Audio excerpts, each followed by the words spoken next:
Wintertime is a difficult time for many asthmatics. The cold air can be a major trigger for attacks. And as we look at several more days near or below freezing in southern Colorado, we have an expert here in studio to help us all stay healthy. Thanks for joining us, Dr. Kaplan. Yeah, you bet. First, how vigilant do asthmatics need to be this time of year? Yeah, absolutely. So the cold air causes problems for asthmatics because their muscles around their airway will spasm, so they'll clamp down. So adults and kids out there might be coughing and wheezing and having some chest tightness due to the cold air.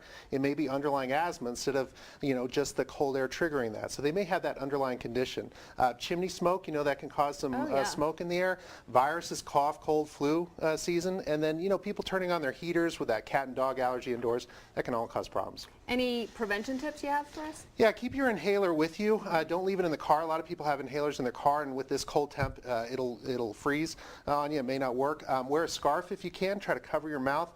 Those balaclavas work pretty well. So try to keep that air that you're breathing in warm instead of that cold, dry air that we're having now. And a lot of people are probably just now figuring out that they might have something wrong, that they might have asthma. Exactly. People that always have problems this time of year, and they say, man, every winter I'm coughing, I'm wheezing, that might be an underlying asthma condition. So we can test for that. There are lung function tests for that to tell, do I have asthma, or is this just more of a cold air-induced bronchospasm, a muscle tightening around the airway? What's the underlying diagnosis so we can get the treatment right? Do some people develop asthma later in life? Absolutely, yeah. So some adults will have this kind of symptoms going on into their teens and 20s and 30s, but they won't know that it's an underlying chronic condition. So if it's with you all the time, if it's always causing you problems, there is help out there. You don't need to suffer.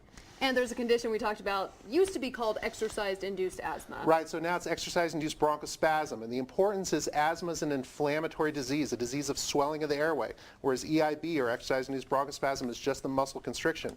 Two very separate diagnoses and two separate treatments. All right, well, thanks so much for being here. Good advice. Yeah, absolutely. The cold snap and single-digit temperatures continue. Coming up, we'll let you know if there is any relief in sight.